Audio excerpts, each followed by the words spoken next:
Hey, good Sunday afternoon, everybody. Welcome to Volquest.com. Bowl announcement. Tennessee is heading to Orlando, a New Year's Day bowl in terms of when it's going to be played. The Citrus Bowl, Tennessee and Iowa. Austin Price, your thoughts on Tennessee's draw? And a lot of this kind of changed up in the last 24 hours with what happened on Championship Saturday. Yeah, I mean, we started talking about it on the general quarters last night. Most people had Tennessee pegged for Jacksonville, Hubbard. And probably rightfully so. But then once Florida State kind of looked lethargic, not very good, you could kind of start to see like the dominoes start to fall. If Florida State was going to fall out and not be in the CFP and just going to be a New Year's Six team, then they were going to be the Orange Bowl representative from the ACC, which meant Louisville was out, and that meant the SEC had a chance to get 4 teams in. Ole Miss is that 4th team as the number 11 team, and thus it goes down to LSU and Tennessee, and LSU was just in Orlando last year. Tennessee's not been there since 2001, and you can't spell Orlando without AP, baby.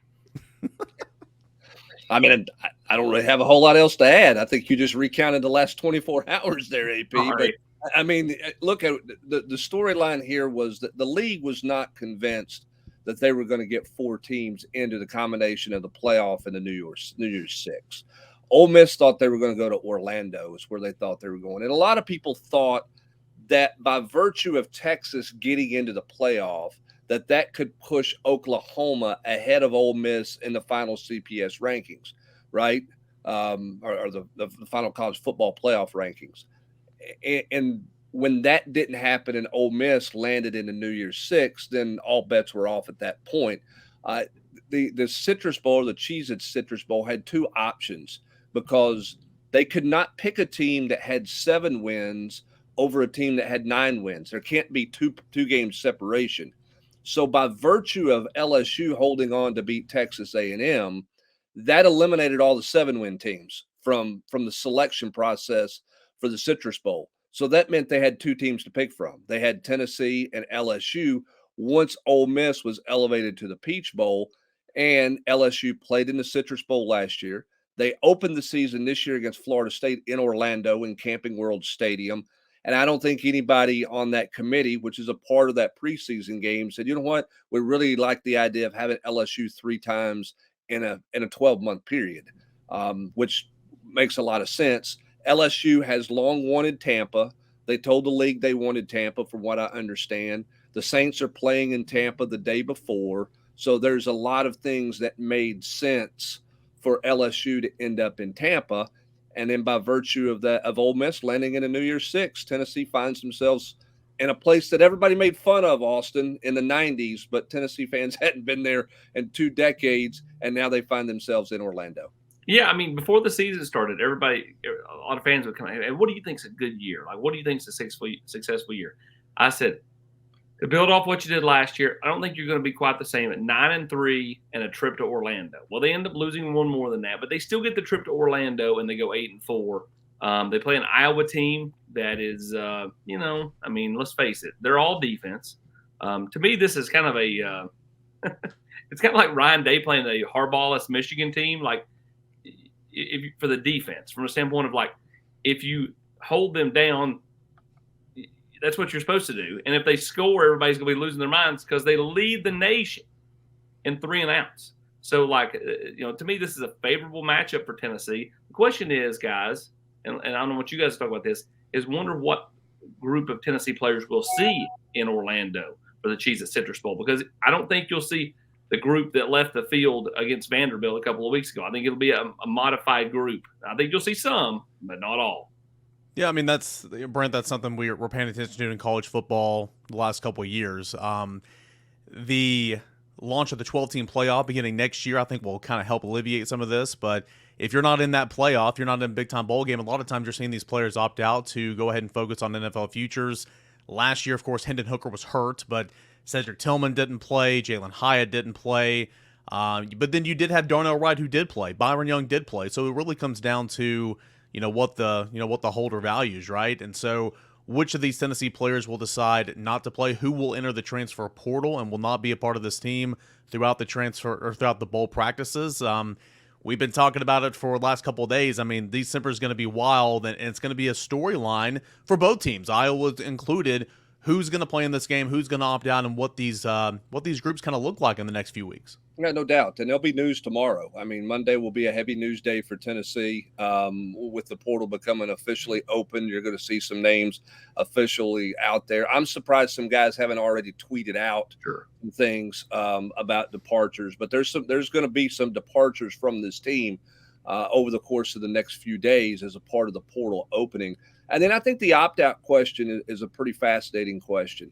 Who sees themselves, who feels like they need to help their stock? Does somebody look at this matchup and say, hey, man, I can put up some numbers?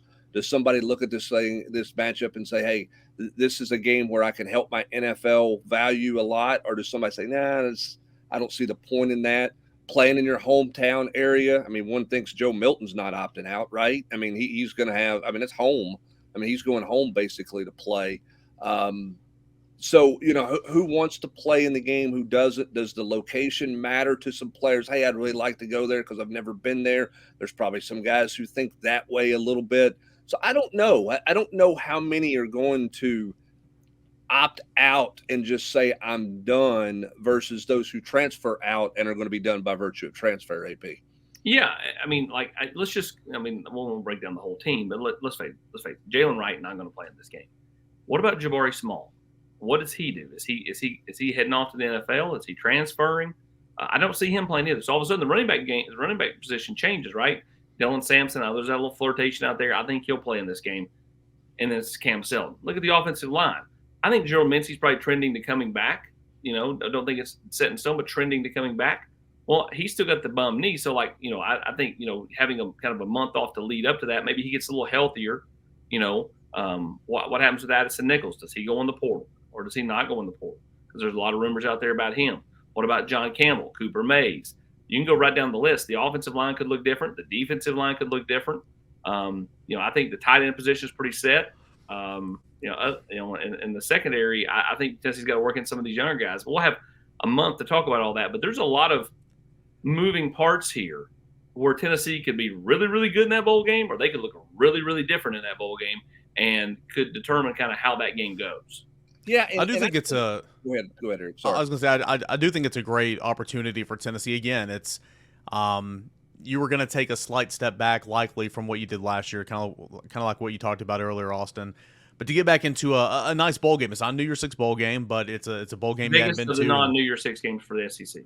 Yeah, it's somewhere you haven't been in over 20 years. And, Iowa does not have hardly any offensive firepower, but it's got a really good defense. Just played in a conference championship game.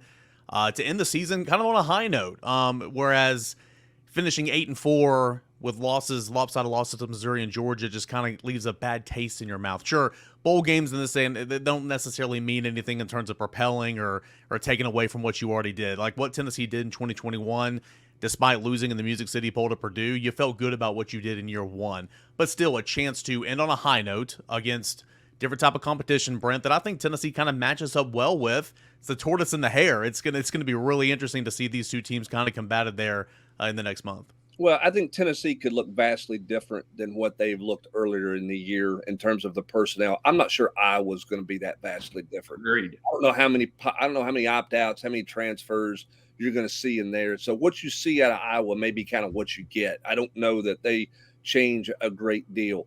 The one interesting thing about bowl games is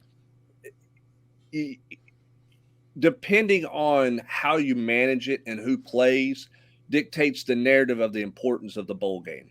And what I mean by that is who you have coming back. A year ago, that bowl game win over Clemson was huge for a couple of reasons. One, it was a New Year's Six. Two, it was Clemson. And the third one, it was Joe. And so Joe played well, and he was the MVP. So what's the entire offseason chatter about Tennessee?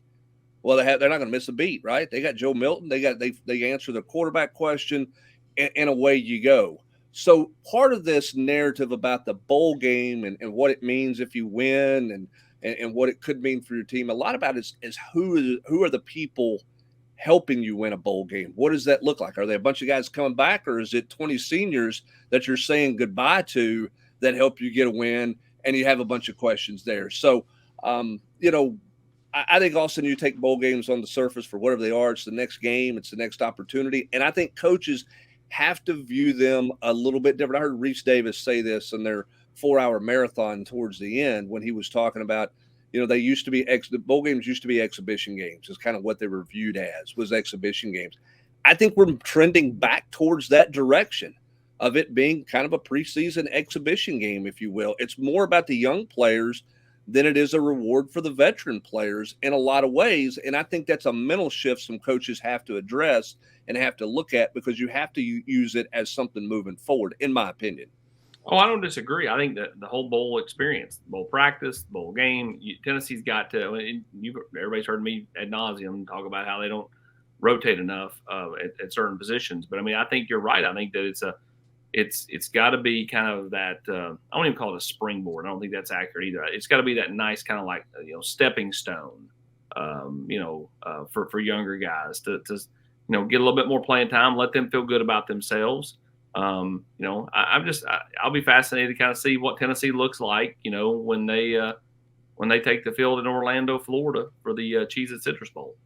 Yeah. And a reminder, red shirts, I mean, these games don't count towards red shirts. So if you got we put out a freshman tracker a couple days ago and all that. If you got a freshman that's sitting at 4 games, like Nico, for example, if Nico goes in and plays at any point in this bowl game, it's not going to count towards a red shirt because. And let me reiterate for fans out there that are watching this video, Tennessee will be the home team, so they'll be in orange jerseys. They will be on the east sideline, So if you're buying tickets, now that you know where Tennessee's going, you want to buy them on the east sideline. That's the Tennessee side of the stadium. And again, they'll be the home team. And also it just feels, again, it's, Orlando feels so much better than Tampa, in my opinion. Orlando feels so much better, obviously, than Jacksonville. I mean, Florida is the goal. You want to get to Florida. But then there's kind of these tiers, and Tennessee finishing off the season here in the Citrus Bowl in the city of Orlando against Iowa. And we're going to preview this matchup all month long. What do these two teams look like? What's going to happen on this roster between now and then? But here on Selection Sunday, Tennessee picked to go to the Citrus Bowl, the Cheez-It Citrus Bowl in Orlando. We'll take on Iowa and continue to follow along with all the coverage here at Volquest.com. For Awesome Price, Brent Hubbs, I'm Eric Kane. Appreciate you watching us here at Volquest.com.